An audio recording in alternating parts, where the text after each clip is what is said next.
JKC news network में आपका स्वागत है। मैं हूं नासिर केशा और आप मुझे देख रहे हैं बहुत से सोशल मीडिया प्लेटफॉर्म पर। तो मैं मौजूद हूं भद्रवाह सब डिवीज़न जल शक्ति विभाग में और मेरे साथ जो आप ये बुज़ुर्ग देख रहे हैं, सारी उम्र इन्होंने खिदमत की, लोगों की, डिपार्टमेंट की खिदमत की और आज ये रिटायर भी हुए हैं। एक तरफ से जो रिटायरमेंट पे खुशियां मनाई जाती हैं, लेकिन यहाँ पर आलम कुछ निराला ही है, क्योंकि ये सीपी वर्कर रिटायर हुए हैं। इनको खुद भी नहीं पता है कि ये रिटायर हुए हैं। इनको ये उम्मीद थी कि इनको परमानेंट किया जाएगा, लेकिन आलम कुछ और है। इनको रिटायर किया गया है एज ए सीपी वर्कर। तो चलो इन्हीं से पूछते हैं कि इनको कैसा लग रहा है और ये आने वाली ज़िंदगी में आप क्या चाहते हैं। सर बताइए, आपका नाम क्या है और आज आप यहाँ पर रिटायर हुए? जी, क्या नाम है आपका? तो आज आप रिटायर भी हुए हैं, परमानेंट नहीं हुए हैं, तो कैसा लग रहा है आपको? अब तो परेशान हो रहा हूँ मैं, बहुत परेशान हो रहा कि अभी ज़िंदगी कैसे गुजारनी में। ये बुढ़ापा, ना मुझे कोई पेंशन है ना कोई कुछ है, तो अब मैं दरबदर हो गया हूँ। हैं अब हमारे बारे में सोचे सरकार, हमें क्या करना है। और ज़्यादा मैं अनपढ़ इंसान हूँ, ज़्यादा मुझ पर माफ़ कीजिए कि मुझे बातें भी नहीं आती हैं।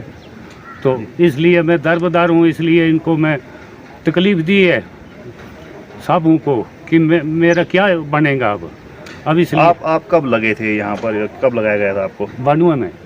तो बनवे से आप ऐसे ही चलते आ रहे हैं? 30 साल हो गए, लगभग 30 साल से आप काम कर रहे हैं। तो अभी आप, तो क्या आने वाली ज़िंदगी में आपने अब क्या सोचा है? अभी तो परेशान हो गया हूँ, मैं क्या करूँ। उधर वो रकबा भी दे दिया मैंने, और बोलते हैं कि वो सरकारी रकबा हो गया जिसमें हाउस बना की मलकीत है मेरी 2.5 कनाल। तो अब मैं कैसे ज़िंदगी गुजारूं, क्या करूं। और ना घर का रहा, ना घाट का, ना इधर का, ना उधर का। तो अब सरकार सोचे मेरे बारे में क्या करना है, हमें क्या करना है। और इससे ज़्यादा मुझे बातें भी नहीं आती हैं, क्योंकि मैं बूढ़ा शख्स हूँ, मुझे इतनी दिमाग भी ठिकाने में नहीं है कि मैं बड़े परेशान हूँ। और मेरे बारे में सोचे कि क्या किया जाएगा। ना मुझे कोई पेंशन मिली है, ना कोई कुछ, नहीं कोई कुछ। अब इस मेरे बारे में सोचे सरकार, तो मैं क्या करूँ। हाँ, एक तरफ से जो सरकार बड़े बड़े दावे करती है कि हमने जम्मू कश्मीर को यूटी में बदल दिया है और अब बहुत से लोगों के अजाले हो रहे हैं, लोगों की मुश्किलात हल हो रही, लेकिन ज़मीनी हकीकत ये भी है कि एक बुज़ुर्ग जो सारी उम्र जो सीपी वर्कर रहा, तो उसके बाद रिटायर भी हुआ, इसको खुद पता नहीं है कि ये रिटायर हुआ है और आज ये इतना परेशान है। ये इन्हीं का हाल नहीं है। जम्मू कश्मीर में 61,000 डेली वेजर्स हैं जो परेशान हैं। आए दिन धरना प्रदर्शन होता है, लाठीचार्ज होता है, लेकिन नतीजा कुछ भी नहीं निकलता है।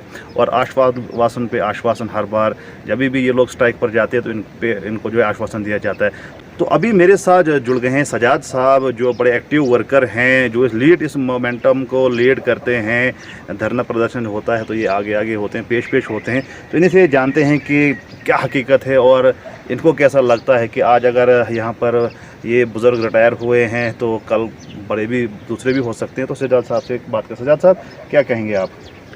ये बहुत दुख की घड़ी है इसमें। हमारे गिरदारी जी जो भद्रवाह सब डिवीज़न के अंदर काम करते थे और बाला सेक्शन के अंदर काम करते हैं। हाँ, तो ये यहीं का मसला नहीं है, ये पूरे जैसे जम्मू कश्मीर का मसला है। चाहे वो कश्मीर का बहुत बड़ा एरिया हो, चाहे हमारा जम्मू का एरिया हो, सुबह जम्मू हो या सुबह कश्मीर हो, तो काफ़ी परेशान रोज़ आप देखते रहते हैं। कहीं इससे पहले हमारे बहुत सारे वर्कर्स जो हैं इसी तरह, मतलब उनकी उम्रें पूरी हो चुकी हैं और जब ऑफिस में आते हैं तो अपनी वेजेस के लिए, तो यहाँ से उन्हें यही मैसेज दिया जाता है कि आप रिटायर हो चुके हैं। उनको इस चीज़ का इल्म ही नहीं होता। वो लगे रहते हैं रात दिन, सुबह शाम अपनी सर्विस काम करने में, लोगों की खिदमत करने में। कभी जेई साहिबान का फ़ोन, कभी सुपरवाइज़र्स का फ़ोन, कभी किसी और का फ़ोन, सरपंच का फ़ोन, जितना भी लोड है वो हमारे इस गरीब वर्कर के ऊपर है। तो आज बहुत ही दुख हुआ हमें यहाँ पे। इससे पहले भी कई सारे डेलीवेजर हमारे कहा, चाहे वो सांबा के रिसेंटली 10-15 दिन पहले, 20 दिन पहले वहाँ पे हमारा एक डेलीवेजर साथी जो है वो भी इसी तरह रिटायर हो गया। और वो भी घर से आया था और जब उन्होंने वो इंटरव्यू दिया तो सारे जम्मू कश्मीर का 61,000 डेलीवेजर जो है, उसके अलावा जो भी जितने लोगों ने उस वीडियो को देखा तो काफ़ी सबको दुख महसूस हुआ कि इतने साल के बाद 30-30 साल के बाद अगर सरकार हमें सीधा घर का रास्ता दिखा रही है, तो आप बताएं कि इस माहौल में, इस सिस्टम में कैसे यहाँ का हमारा डेली यूजर अपनी ज़िंदगी को गुजारेगा, अपने बच्चों को का जो पालन पोषण है वो पूरा करेगा। इससे क्या सिस्टम बनेगा। तो आने वाले वक्त में क्या सोचा है, आप लोगों ने क्या सोचा है? आने वक्त में हम तो संघर्ष करते आ रहे हैं, 10-15 साल से हम चलते आ रहे हैं कि हम सरकार के साथ हमारी हर रोज़ लड़ाइयाँ होती है। इसी सिलसिले में हमारा एक प्रोग्राम और है जो 14 तारीख को गवर्नर हाउस का घेराव है। तो हम गुजारिश करते हैं यहाँ की गवर्नर इंतज़ामिया को, जो इस वक्त चला रहे हैं, गवर्नर साहब को, कि भाई ये मैसेज अगर उन तक पहुँचता है तो आप देखें कि भाई इस समय, इस वक्त का जो आलम क्या है। इस वक्त हमारा जो गिरदारी जी है किस पोजीशन में है। अब कई लोगों ने इसी तरह से खुदकुशियाँ की, जब उनके पास जेब में पैसा नहीं होगा, घर अपने बच्चों के लिए कुछ ले नहीं सकते हैं, सारी ज़िंदगी सरकार को दी। अब इनको ये आश थी कि भाई हम अपनी सर्विस को मुकम्मल करके हमारा एक एंड पे जो है कुछ न कुछ हमें सरकार दे देगी, लेकिन ऐसा अभी तक नहीं हुआ है। तो मैं यहाँ से एक मैसेज देना चाहता हूँ अपने गवर्नर इंतज़ामिया की श्रीमान मनोज सिन्हा जी को कि भाई, और हमारे दिल्ली में बैठे हुए हमारे हिंदुस्तान के प्राइम श्री मोदी जी को, और अमित शाह को, डॉक्टर जितेंद्र को, और जितने भी हमारे यहाँ के जम्मू कश्मीर के भारतीय जनता पार्टी के लोग हैं, वो भी हमारी सपोर्ट में इस वक्त आएँ। इस वक्त देखें कि भाई ये मसला क्या हो रहा है, यहाँ पे कैसी परेशानी है, लोग चाहते क्या हैं, लोगों के साथ इंसाफ कैसे किया जाए, लोगों को हम खाना कैसे दें, लोगों की गरीबी जो हो कैसे दूर हो जाए। हम गुजारिश करते हैं कि इसी सिलसिले में जो हमारा 14 का प्रोग्राम है, तो पूरे जम्मू रीजन के और कश्मीर से भी हमारे लोग सपोर्ट में आ रहे हैं, तो वो यहाँ पे आएँ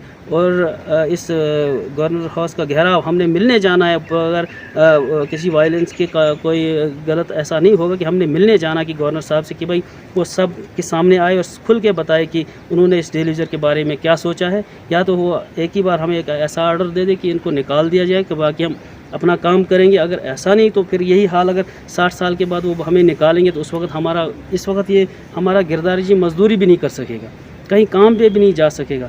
इस वक्त जो हमारी एज, कुछ लोग काम में, लेकिन सारे 40 प्लस से 50 प्लस से ऊपर जा रहे हैं। तो अगर इस वक्त वो कोई डिसीजन लेते हैं, या तो वो निकाले, हमें इससे भी कोई परेशानी नहीं, लेकिन अपना काम धंधा तो करेंगे। लेकिन अगर नहीं निकालना तो हम गुजारिश करते हैं कि भाई जितने भी हमारे लोग रिटायर हुए हैं या उनकी डेथ हुई है, काम करते करते कुछ हुआ है, उनको पूरा मुकम्मल मुआवजा दिया जाए, ताकि वो भी अपने बच्चों का जो पालन पोषण है, जो घर के अखराजात हैं, वो पूरे करें। मैं एक बार फिर गुजारिश करता हूँ इन लोगों के, गवर्नर इंतज़ामिया को, दिल्ली सरकार को, कि भाई एक बार जम्मू कश्मीर के 61,000 डेली यूजर्स के ऊपर अपनी नज़रें जो है वो उन पे रखें और उनका मसला हल करें। चलिए, बहुत बहुत शुक्रिया। तो देखा आपने किस तरह से लोग परेशान हैं, रिटायर भी हो रहे हैं लेकिन परमानेंट नहीं हो रहे हैं। आलम अब ये है कि ये लोग ना मजदूरी करने के लायक है और ना ये नौकरी इनको मिल रही है। तो उम्मीद है कि जो सरकार बड़े बड़े दावे करती है, हर बारी जो है जब भी ये नेता लोग जो है सामने आते हैं तो बहुत आश्वासन की बातें करते हैं। तो आने वाले वक्त में अब देखा जाएगा कि कितना जो है इन गरीब लोगों की, जो डेली वेजर हैं या सीपी वर्कर है, इनके मसलों का अजाला होगा। बहरहाल ज़्यादा न्यूज़ और अपडेट्स के लिए आप देखते रहिए नासिर के शाह को। शुक्रिया, खुदा हाफिज़।